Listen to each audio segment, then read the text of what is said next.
You are born ready. You know, there's nothing like having a Jamaican gentleman in our guest queue for the day because he's so, he's so like, don't worry, be happy about all this.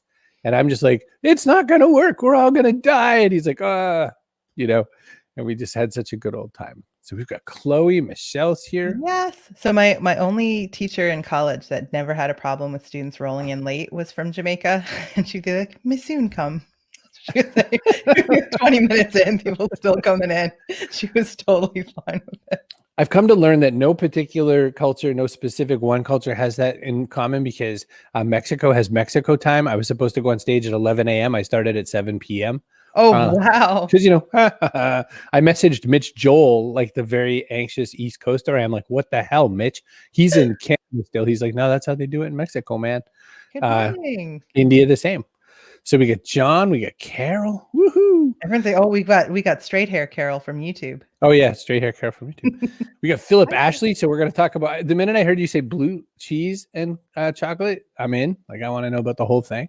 Yep. Phillip Ashley Rix of Phillip Ashley Chocolates started his chocolate business after waking up from a vivid dream.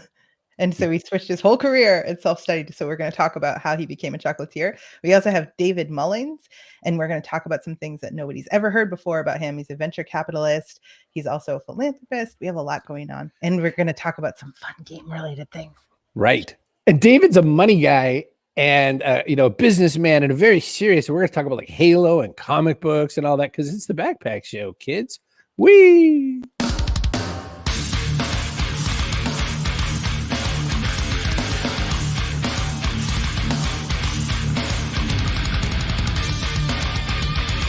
Backpack Show.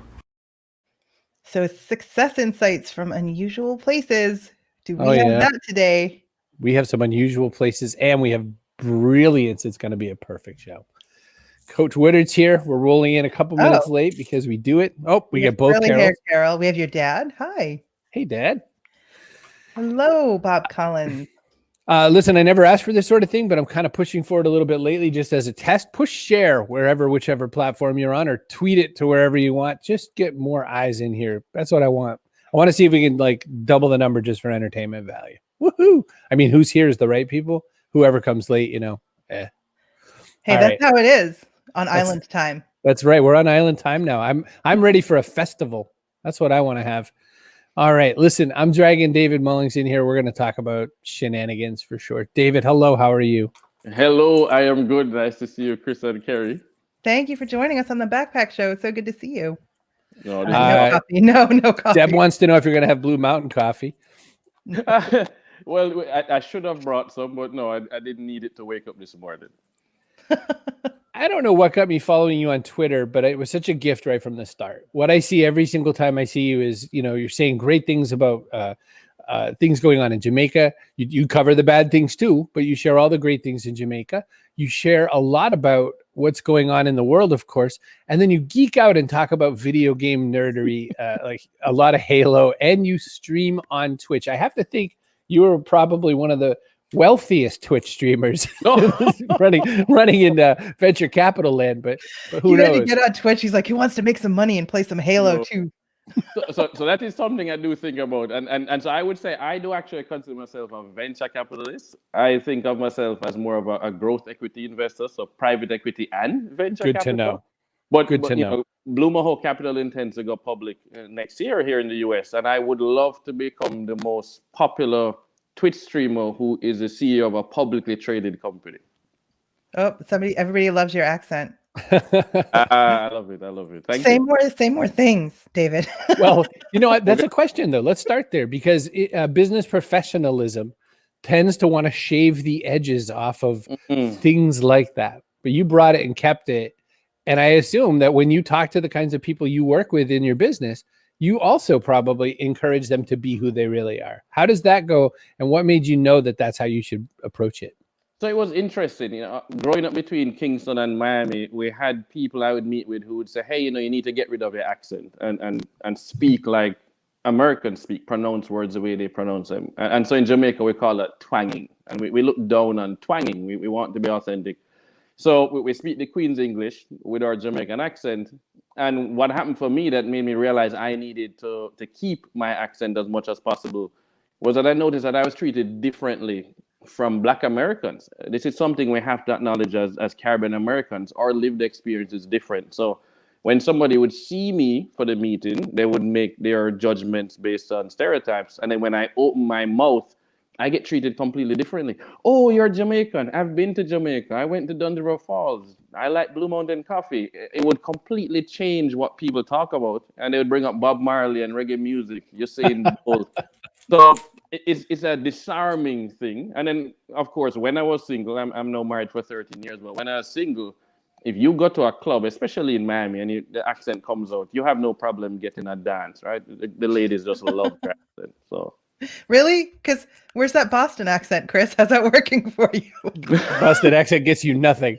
No, it's very interesting. It's funny, to your point, what exactly they say about Jamaica. I mean, I was there for part of one day off of a boat. So I had festivals. The one thing I could say that I did different, especially for a cruise, is that we went way inland and tried to get away from just every tourist that there could be. And you know who loves you in Jamaica? Everybody loves you in Jamaica. See more things. I will, Jane. I will. Rob. To a streamer's not playing from his So it's funny, when I do stream, I stream from the same place that I do my StreamYard show on Wednesdays. So I change out some of the stuff in the background and put up some of my Star Wars stuff and my Zelda Hylian. My Master Sword is up there. And then for the business Zoom calls, I switch those out and I have like Richard Branson and Seth Godin. Perfect. Chris's mom is here. We'll see what she thinks of the accent. Yes.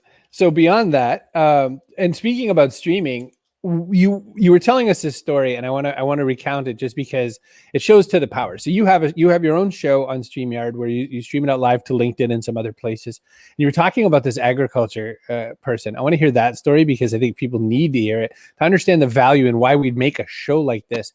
You're a busy man. I mean, you run a capital company. It's not easy. You're a publicly traded company. You have to account for your time in a way that some of us don't. And yet this is still of value enough that you make a show of it. Can you talk about that? Yeah, so Dad raised me to make time for what matters. And I don't think people think about it enough. So I will tell people that I'm not busy. I'm efficient and productive, which is a word coming from a Jamaican, right? We're efficient. That's awkward. That's almost an oxymoron in some cases.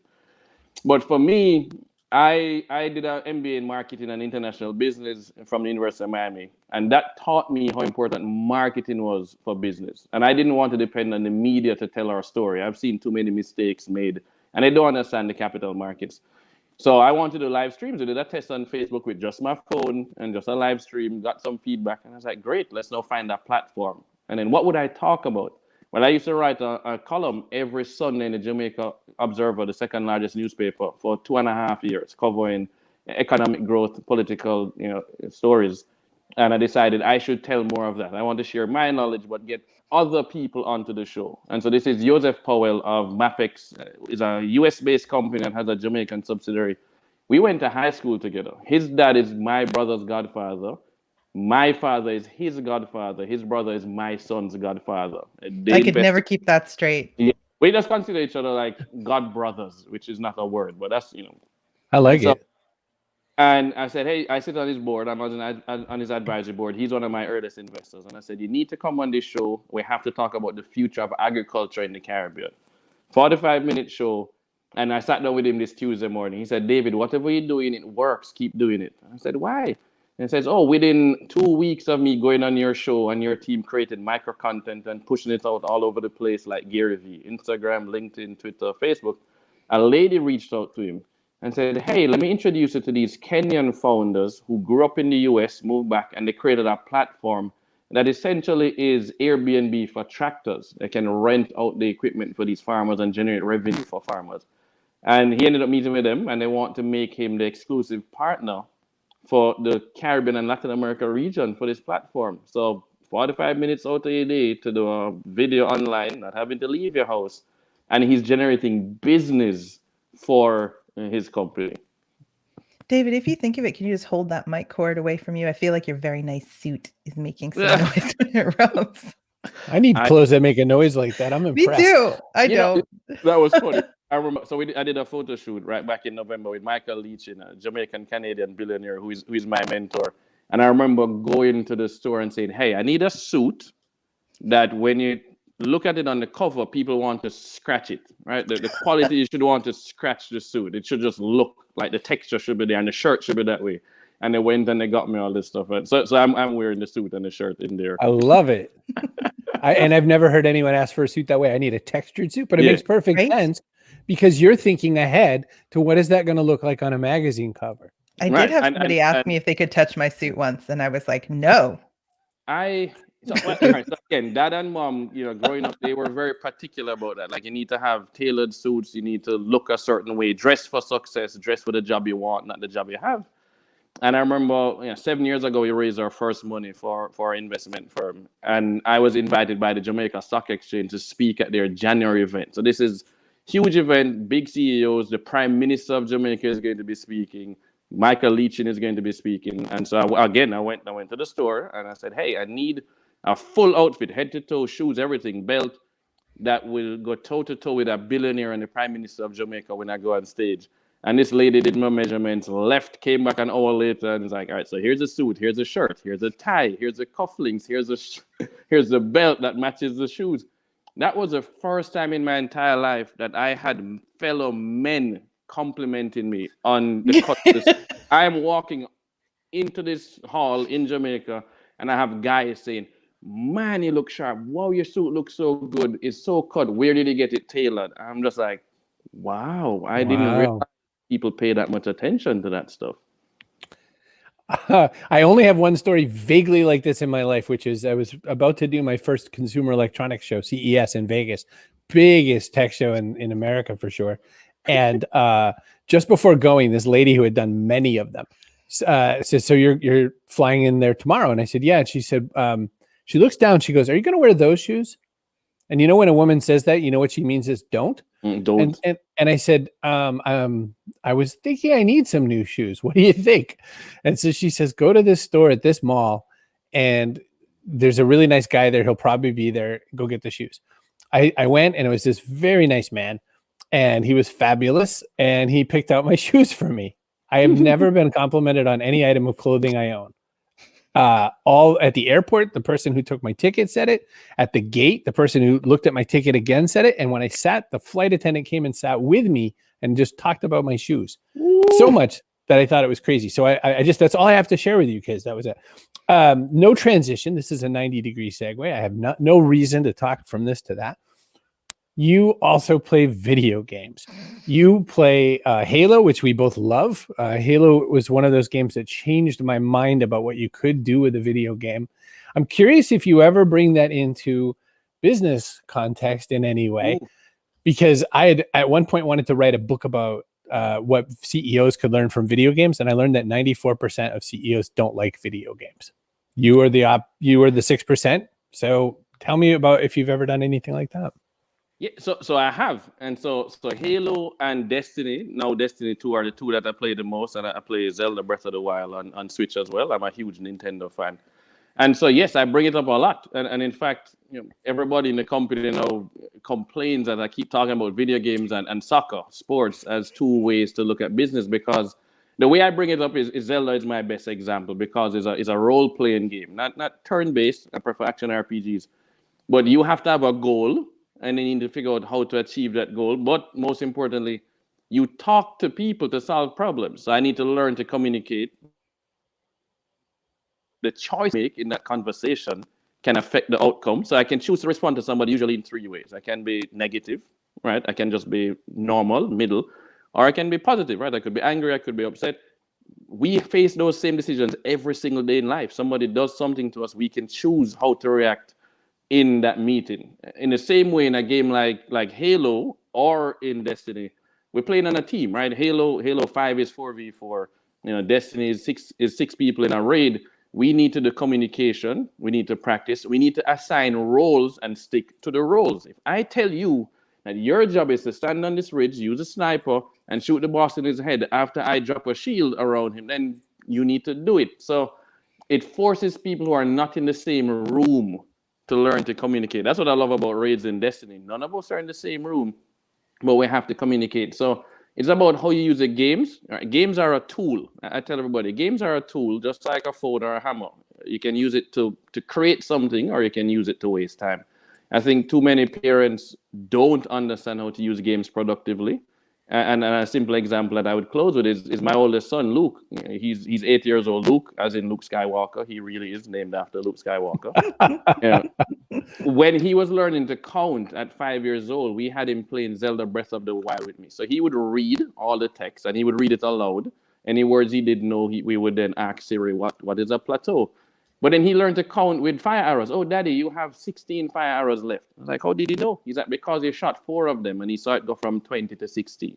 Then Zelda has 120 puzzles. He would help me to solve puzzles. And eventually I would stop and let him try and give me an idea of how to solve that puzzle. So he learned about magnetism.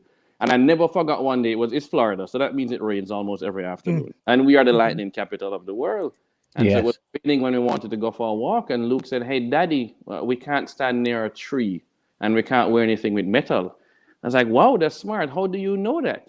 And he said, oh, because in Zelda, every time Link is near a tree when there's lightning, he sparks and he gets shocked and he gets killed. I was like, wow, that's actually pretty smart. Chaz likes your name you chose. Luke, I am your father. Whole story around that name if you want that one. No, but only because of time, and I will ask it to you in the Twitters. But the one last thing I want to ask, and then we'll have to go to ads and all that, and stick around if you can. The one last question I have is: we were talking about time, and we were talking about and Deb was talking about productivity. We also have to remember that video games are therapy. They're a way to kind of let us not have to think about work for a little bit, and you can't just stay grinding on work all the time, or you're doomed. No, that is so true. And some people go and veg out on a Netflix show. I would rather go and spend some time playing games that activate my brain, but they're still fun. So like right now on the weekends with the kids, we're playing Mario Party 8 and enjoying it as a family. We love board games. Now we got to the board games in the video game world. And so it's great time for us to bond as a family and enjoy that. But yeah, video games really are therapy. I'll be honest, if I have a really bad day, I'm going to go and play Halo. I'm going to play SWAT because I want to go and basically shoot everybody on another team. Exactly. It's a strange thing to explain to people who don't fully understand that. I want to touch on one thing because I absolutely forgot to, because I just wanted to nerd out with you on video games. And that's that one of your projects is Fund Black Founders. Can you give just a minute on Fund Black Founders and tell us just a little bit about what that's about? Yep. So it's founded by a Jamaican in New York, Renee King. I'm a director on her board now. I've worked with her for the last 6 months, helping her to build up the business model and scale. It's a crowdfunding website, not equity as yet. For now, it's a rewards-based crowdfunding website that allows you to support Black-owned businesses here in the United States. We want to scale that over the next few years. So we have a growth unit within Blue Mahoe Capital, and we're about to assign a bunch of team members to help her with the marketing. We're going to help with PR, with accounting, and capital introductions. But we think that this is going to help reduce the racial wealth gap. Most Black people don't have the friends and family that can write large checks. And as we know, less than 3% of venture capital goes to underrepresented founders in the United States. So I need to play a role in that. I know that world. I've raised more than, at this point, it's going to be past $10 million in my time. So I want to pay it forward and help other people to benefit. I'm privileged to have grown up in Jamaica and in the US and gone to University of Miami, a private school, which gave me access that most people don't have. So that's what Fund Black Founders is helped to do, is improve access. Perfect. David Mullings, stick around if you can. Thank you so much for being part of the show. Yeah, we'll bring you back. Don't go away. Don't go away. Please. I totally hogged David and You did. I'm sorry. I talked too much, but I knew that, when we started talking chocolate with Chef Phillip, I would be just sitting around smiling politely. So, hey, shut up. Like you don't eat chocolate. Hi, Scotty. Oh, I want all the chocolate. I wanted to come back up to one of Deb's comments. It was just kind of too long. I didn't want to cover him completely, but authenticity is important. I discovered that as I got older, was more self-conscious when I was younger. My accent comes out heavy when I'm chatting with my parents.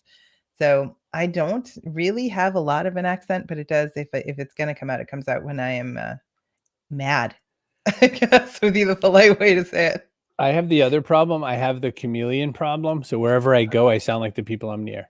And it's never a disrespect thing. I know I'm not sorry. It always sounds like a disrespect thing, but really what it is I'm trying to not let my accent be the thing that gets in the way. I'm trying to like make my voice just everybody else's voice. So if I'm talking to You do workers, pick up. I'm If you have talking an to ear, workers. yeah, if you have an ear for language, you'll pick up little Yeah. pieces of things, and because you have this weird, like kind of muddled accent. I So sound all British when I'm hanging out in England. we It's have the some worst. sponsors to thank. What? No, Yeah, we we do. Huh. Probably this one, right? StreamYard. Yes. David Mullings makes his own show on StreamYard. He knows that it's the easiest thing in the world to use. It makes you look good. It makes you seem smart. See Brogan.me/StreamYard. Yay. We love it. All right. The other one, if you're an author, hey, I did some work on this site yesterday. Pub site, pub-site.com. You've written the book. Now you need a website or no one's going to find it, buy it, read it, and have their life changed for the better. So you can build it yourself. It's super easy to use, really juicy tech, has all the elements you need for an author website. Pub-site.com. There's a 14-day free trial. After that, it's just $19.99 a month. And even though it's like stupid easy, if you really don't want to do it, they can do it for you. And to have them do it for you is just $499, which is like crazy inexpensive. So PubSite, pub-site.com. And you should actually know that PubSite itself, the site PubSite, is hosted on PubSite. So we got to watch a live demo without even really thinking about it yesterday, which was we were watching PubSite be edited while we were on a phone call. So it is super fast, super easy. It almost makes you feel a little bit embarrassed how easy it is. Oh yeah, no doubt. Carol wants to hear my Bostonian accent. It's not exactly Bostonian. I grew up on Cape Cod, so think more like Kennedy or like the mayor on The Simpsons. Yeah, it's a lot like that. It's a lot more pinched. So the Cape accent's different than downtown Boston. You know, when you get to Southie, when you see the Departed, they're all from South Boston. So that's all Irish people having Boston accents. When you get out to the western part of the state, towards like New Bedford, even the South Coast, like Matt Medeiros, New Bedford, and Meffa for Medford, your R's are all gone. Dorchester. But then when you get to the Cape, it pinches, and it's like the ask not what you could do for your country. It's got this like weird O in it. Yeah, they're a little more homogeneous now, like that. They're whatever. Like it's less noticeable, I guess. Well, if you're joining us now for Accent Talk, we're gonna drag in Welcome Chef to the Phillip. Backpack Show. It was all a dream. I used to read Word Up magazine, Salt and Pepper, Heavy D up in the limousine. He told us it was a dream.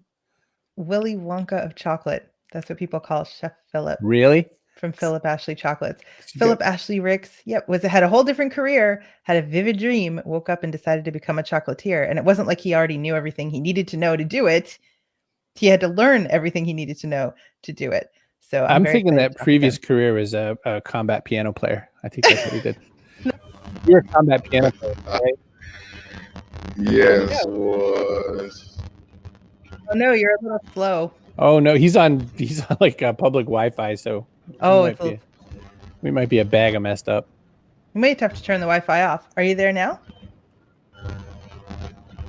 He's on a tablet. Here's what I think we're gonna do. I'm gonna pop Phillip out. Phillip, I think if you can turn the Wi-Fi off and use your like phone connection, I think that would be better. Maybe Nicole can help him. Yeah, click that get that same link going on your phone. We'll probably hear you better. Yeah, I think we'll hear you better. So yeah, so I discovered Chef Phillip because he What's did that URL for the Grammys. Which one? Chef Phillip? Yeah, it's Phillip Ashley Chocolates, and they're bold flavors, bold colors, and he's based in Memphis too. So that's like 3 hours away. And I was giving some serious thought to like, as soon as obviously the world doesn't end and the pandemic is over, just kind of filling my face with a lot of chocolates and seeing which flavors go together and which ones really don't. So yeah, I've actually given these chocolates to previous guests sometimes as a present because they are always popular. Look at those colors. Right? They're dynamite. I mean, you're investing because you're getting real chocolates here. I mean, 22 pieces for $100, but you got to see what's in this. Hang on a minute. No. So anything that can go into a dish or a glass, pretty much, he can turn into. Oh, and of course, we had Nikki Porcher on with a burlesque performer. And so I selected for her an assortment that included burlesque, which is wild strawberry vanilla bean with white chocolate. I know. Okay, so it looks like we've got Phillip back. There we go. We got him. Okay, let's try it. What's up? Yay! Oh, there Can we you hear me? go. We're admiring your handiwork over here. Well, thank you. Thank you. I appreciate it. So do you scroll over the images and see the kind of the video game like view? I heard Oh, you look at talking about that. video Everything games. explodes. Yes, Yes. yes. So you All see right. like its innards. Let's just go Yes. here for a second. And then Because let's be honest, you poke the bottom of the chocolate to see what you're going to get before you eat it, right? We do provide a guide, so you don't have to do all that. It's one of Oh, those good. things, you do know what you're going to get. And in this situation, you're actually picking your own chocolates. You're building your own box, so you should definitely know what's coming. So yeah. Oh, Hugh McLeod is here. Hi, Hugh. So you got, I mean, I'm looking at everything. Like I want them all, but we heard a little something about some blue cheese. How did that happen?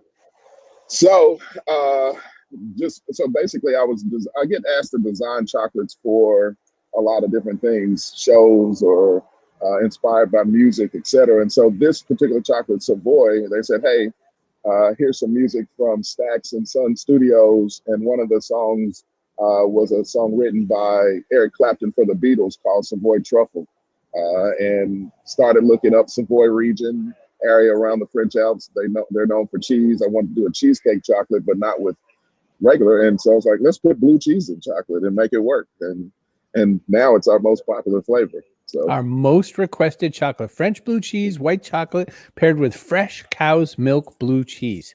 yes. I love that. I love that Tasty, sort of tasty. art in the writing right there. Because, you know, milk is made from cow's milk mostly. But Right. But just putting those words, fresh cow's milk. Yes, just get you going. So, and that's and actually the cool thing about this chocolate, people that hate blue cheese, like if you don't like it on a salad or something like that, they're the people that buy the chocolate the most. So yeah, they just don't like salad is what it is. Yeah, right. I think that must be what it is.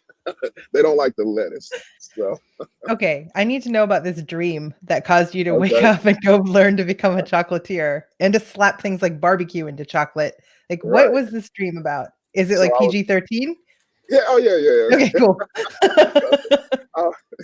Basically I lived in Baltimore at the time, and 2-3 o'clock in the morning, woke up, and I just had this weird dream about my mom when my brother and I, he's 5 years younger, we would have to go school shopping with her, and she would go on these marathon shopping sprees. And back then, she would actually give us like a dive or a chocolate just to and so this is like the 80s, and we were getting it then. So I just had a dream recalling that, and then like Willy Wonka was dancing in it. It was just a weird dream. So I was like, and I woke up from that. I guess my brain processed, hey, you're going to be a chocolatier. So I was just hardwired, and the switch was flipped for me to do that. So and literally, it just became an obsession, and I spent the next 3-4 years just learning everything I could about chocolate. But that was the dream, and I think a lot of times when people wake up from crazy dreams, at least in the old days, it's like people think you're crazy, but so. Is your chocolate stirred by waterfall? Right. Stirred by a waterfall. Oh my gosh. Yeah, we're working on that. When people see you, like you're at a little coffee shop right now or something like that, when people see you, they look over at you. That's the first thing they must be thinking. I bet that guy's a chocolatier. No, that particularly in the beginning. Now people tend to recognize me a bit more, which is kind of crazy. But in the beginning, like, oh, you're security, or hey, did you play football or something like that? So yeah. And my name's Phillip Ashley, which is what I hated my name in the beginning. Also, one of the reasons why I named it that, when my mom would come in and say, hey, I was getting in trouble, Phillip Ashley, because she knew I hated my name. And so I just remembered that. And so I was like, and now she's like, you're welcome. So yeah, there you go. Always a mom waiting for that, moment they could say it back. Now, right. Kerry was mentioning you do a lot of fancy people events and all that. You talk a little bit about that? Yeah, I mean, we've done the Grammys, the Emmys, the Oscars, a lot of really cool company events and projects. So yeah, for instance, we did, I guess, the Emmys. The first one was 2017, 32,000 pieces of chocolate made right here in Memphis, boxed it up and shipped it over to LA. My dad, who paints the chocolate, painted out every last one of those pieces, except for the ones where we actually put the statuette on the chocolate. So yeah. Your dad paints the chocolates. So my dad was a basketball coach and history teacher for like 38 years. Not a painter. Not a painter. So he did something different too. He played basketball and then coached basketball and was a teacher. And then when he retired, he was like, because he told me, he's like, yeah, when I roll over and it's not fun anymore, I'm gonna come holler at you. I was like, okay. And he called me that morning. I was like, hey, I'm gonna come paint chocolate. And he does 95, 99 really percent of all the pieces that you see. He's in there painting. What is it? 9:30 here now. He's there now painting, I think. So That could have been an uncomfortable conversation to have. Like, Dad, no, we're work cool out. though. They all look like little basketballs. Right. It's like, hey, there's a theme going on. But no, it takes someone that has that discipline that can sit there and do the same thing 1,000 times over and over again. So I developed methods for us to bring someone in, so we could have you painting chocolates in a couple weeks, but well, I would eat them is the thing, so I'd be like, oh no, I ruined it. It'd be that I Love Lucy episode. Yeah, exactly. Have there been any horrible mistakes, like anything where you're like, I'm going to put this into a chocolate, and then you're like, oh no? So usually no, because I cook everything I play chess with chocolate and even food in my head. So I'm thinking things 6-7 moves out, if you will.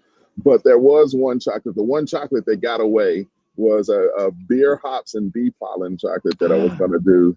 And we've since done a number of things with beer, but this was probably 5 years or 6 years ago when I wasn't too familiar with beer hops, and we were working with a brewery and dumped a bunch of beer hops into it and realized the pollen from the hops is really where the power is.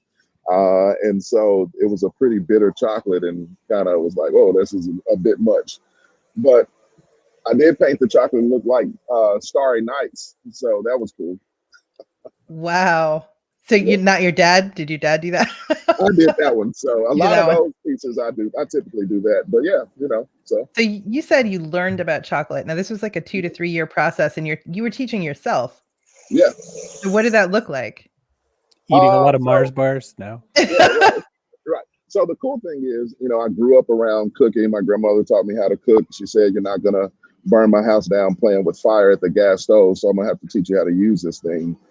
So that was that part. So I've always known how to cook, and that's just progressively grown. And then grew up around art. A couple of my family members are professional artists, painters and sculptors. And then, so just kind of had this mixed bag growing up. So all the breadcrumbs that led back to that. But then I went to college actually for chemistry. So the plan was actually to go to medical school, ended up going in once college was done, ended up going to business instead, which helps now. But, so I spent that 2-3 years. The 2 of the years was just really becoming this encyclopedia of all things flavor. So learning everything about spices, herbs, wines, whiskeys, tasting this and traveling and eating that. And so it was really just kind of absorbing how to flavor and then how to manipulate it and use it in chocolate. So once I mastered, okay, I understand ganache formulation and how to make this and do that, and I can do it on demand. Now I just said, well, what can I put in chocolate? And I always wanted to do the stick of gum, which is from the movie, where it's like, hey, it tastes like roast beef, potatoes, and then blueberry pie. Now we want to keep you from blowing up. We don't want to have to juice anybody, but at the same time, that was the goal, is to create a chocolate that had layers of flavor, and no matter what we put in it. So like right now we have a collard green and cornbread chocolate. So, and we just did a tasting with it last night, and the people loved it. So collard greens and cornbread, and those actual things are in the chocolate. So it's a layer of white chocolate cornbread ganache and a layer of dark chocolate collard green ganache in a dark chocolate shell. And so we're just, and baking is chemistry, Kara. Yeah. So, so that was the deal. Do you ever do a Canadian themed chocolate?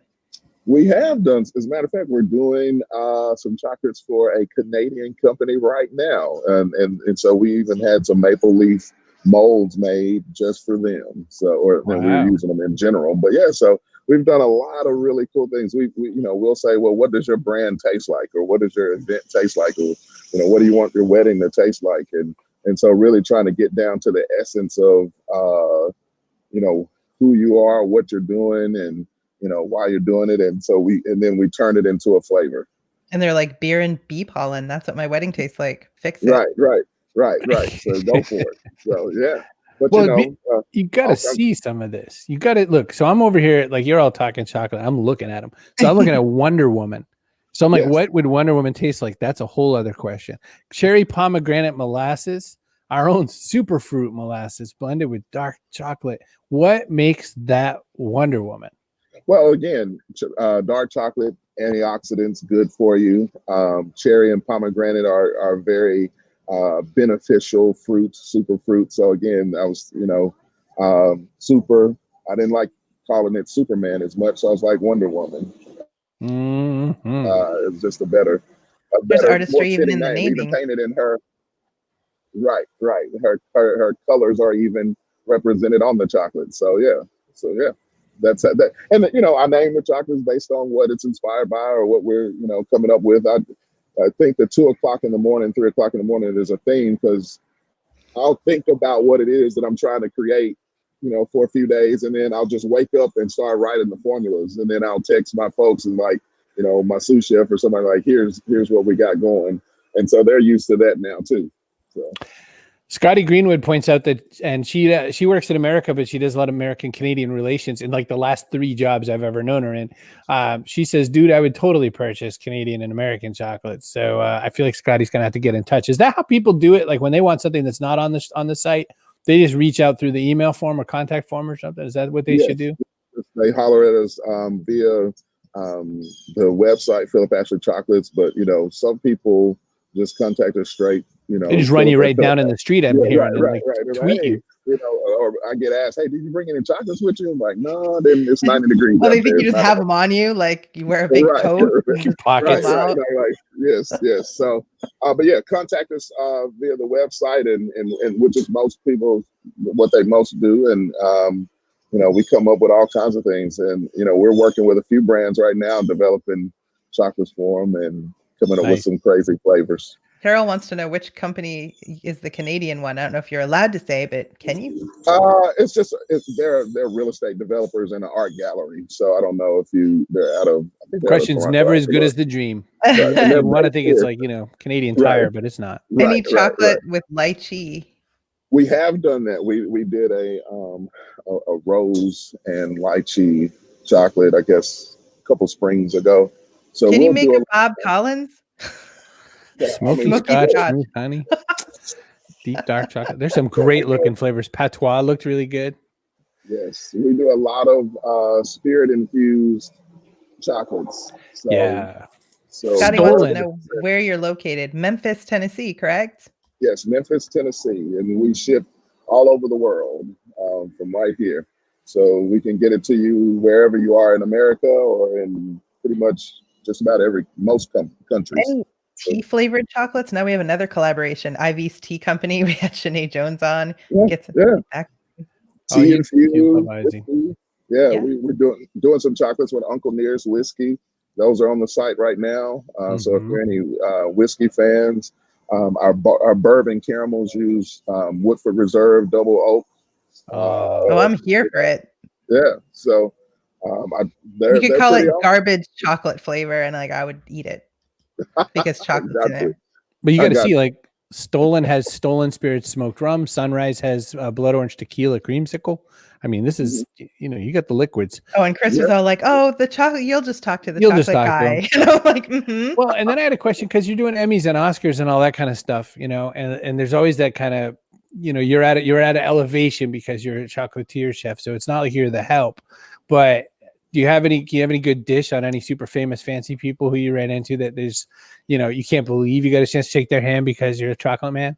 Yeah, probably the coolest story that I have, and honestly the longest meeting I've had when I was doing the Grammys backstage and all that, and I got a chance to hang out with Stevie Wonder for a little bit. Talk to him about vegan recipes, and I think the coolest thing that happened, and really, it just goes to show how awesome he is. He's inspiring. He just rapped off an answer to the reporter. Or one of the reporters was like, "Hey, Mr. Wonder, what's your favorite song you've ever written? And he was like, I haven't written it yet. And I nudged him. I was like, hey, I'm still in that because I get asked, what's my favorite chocolate that I've ever made? And before I'd say, oh, it was Wonder Woman or this or that based on what we're making. And the truth of it is I haven't made it yet. That's why I'm constantly creating new flavors and chasing after that favorite, if you will. And but will you stop then? What will happen then? You'll be like, I'm good. I can't do any better than this. Right. We'll plan to keep going, but that's why we also did some standardization. So we have those signature chocolates that we always make. We have the collections that like Taste of Memphis and New York and New Orleans, and we're working on several other things that we'll continue to do continuously. But yeah. Volunteer taste tester waiting in DC. Bob Collins says Spirit Infused, my new Twitch handle. Yes, I like Coach Woodard's in for bourbon. We're making Fazia hungry. Sorry about that. Okay. Never Carol too early. Never too early for some chocolates. Never too early, never too late. All right, we got to bring David back in. You're gonna tell me some breakfast chocolate story. I have no question, but I gotta grab David in. Sure. I'm thinking Taste of Jamaica too. That can't be that hard. I know. I'm here listening to you guys talking about bourbon. I'm like, I need some Appleton rum. I need a jerk chocolate. Like I'm going to be touched. Come on, jerk chocolate. We're making it happen here in the back. Good. Thank you. Oh, I love it. Getting his stuff. You're like, go away. Poor guy. I'm at a coffee shop. From Baltimore to Memphis was an interesting change. Just like, splitting time between Kingston and Miami. Do you feel that both of you, and I'll ask David first because he had to sit quiet for a bit. Do you feel that gives you extra perspective from having those multiple homes? Oh, yes. And I lived in Berlin for 3 months in Germany. So having that triple perspective and being able to step away from whether it's the US and look as an outsider, or Jamaica, look as an outsider, or Berlin and Germany, I think it's great. It allows you to humble yourself and recognize that the country you're in is not perfect at everything. You can learn something from every other country, and you can bring something to all the other countries and cultures as well. Same with you, Chef. Appleton rum again. Can you just say it? Appleton rum. There you go. God. Chef Phillip, is that how your brain works with this sort of thing? Is it the multi perspectives? Is it always looking for the mashup, never the straight song? Yeah, I mean, the chocolates are inspired by people, places, things, experiences. If it's in a glass or on a plate, I've made sea urchin caramels, that kind of thing. So, it's really about trying to do things that are breaking boundaries and cutting edge in chocolate and things that people don't think of. And so, I'm very observant. So I hear and see and things that I say, okay, how can I translate that into chocolate? So it's just another language, and I'm telling stories using various couvertures and flavors and things like that. So, that's just my version of a pen. So Chris's dad's watching and he says he totally gets chasing the perfect chocolate because his mom and him used to chase the perfect margaritas. I would chase a margarita chocolate. You do have a margarita chocolate. I was sitting right on top of it for a minute. And it's awesome. So it says top shelf margarita aged tequila sour reduction kaffir lime leaf infused white chocolate with a touch of kosher salt. Yes. Chocolate purists will balk, but mashups bring the best of many worlds together. I think you're talking Chef Phillip's language, Deb. Yes, Deb. Can you say Appleton rum? Can everyone just just everyone? Not doing it. Carol. Not doing it. Hey, Kate. All right, so I have one last thing, and then normally what we do is we ask the backpack question. What goes in your backpack? I really want to know what goes in your backpack, but I want to do something different today, just given who's here. I want David and Phillip to put what goes in the backpack show chocolate. So you got to make us a chocolate right now. And David gets to start with an ingredient that represents David Mullings. And then I think that you get a really good opportunity. Awesome. Wow. So you put me on the spot, but on the spot, Jamaican something, and it could be anything. You heard him say he puts anything in there. So it's just gonna be, you could eat it in a plate or a glass, right? I will tell you what I'd put in the backpack chocolate. I would put the Jamaican accent in the backpack chocolate. Anybody who hears a Jamaican accent, smiles. They You think smile. about positivity. They think about the beach, the sun, amazing people. They're thinking about Bob Marley and the best music in the world. So I want to put the Jamaican accent in that chocolate. All right, Chef, Okay. jam it. What do you got? To keep with that theme, then let's put some make our own jerk spice and with pimento and maybe and then add some plantain on the back end to give them that smooth little mellow since we got Bob Marley and all of that. So yeah, let's keep it rolling. Or Jamaican rum even. So Little Jamaican rum in there. Little Appleton rum. yeah, Appleton. No, it's not the same. Stop it. You're ruining it. So don't take your dream from her. You need a person of the day. Like, yes to Yes. the accent. We, Oh, we do need a person today. I love it. I love it. We need a Thurston of the day. All right, person of the day brought to you by PubSite, pub-site.com.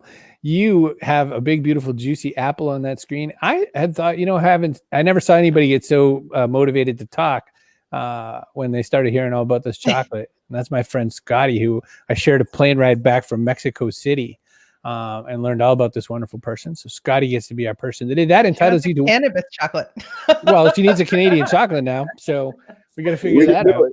She's going to connect, but that entitles you to an apple just like that one on the screen. And all you got to do is buy your own apple and you can eat it. You're an anytime apple you want. infused chocolate. Yeah, apple chocolate. Yeah, see, Carol was like, don't even bother, Chris.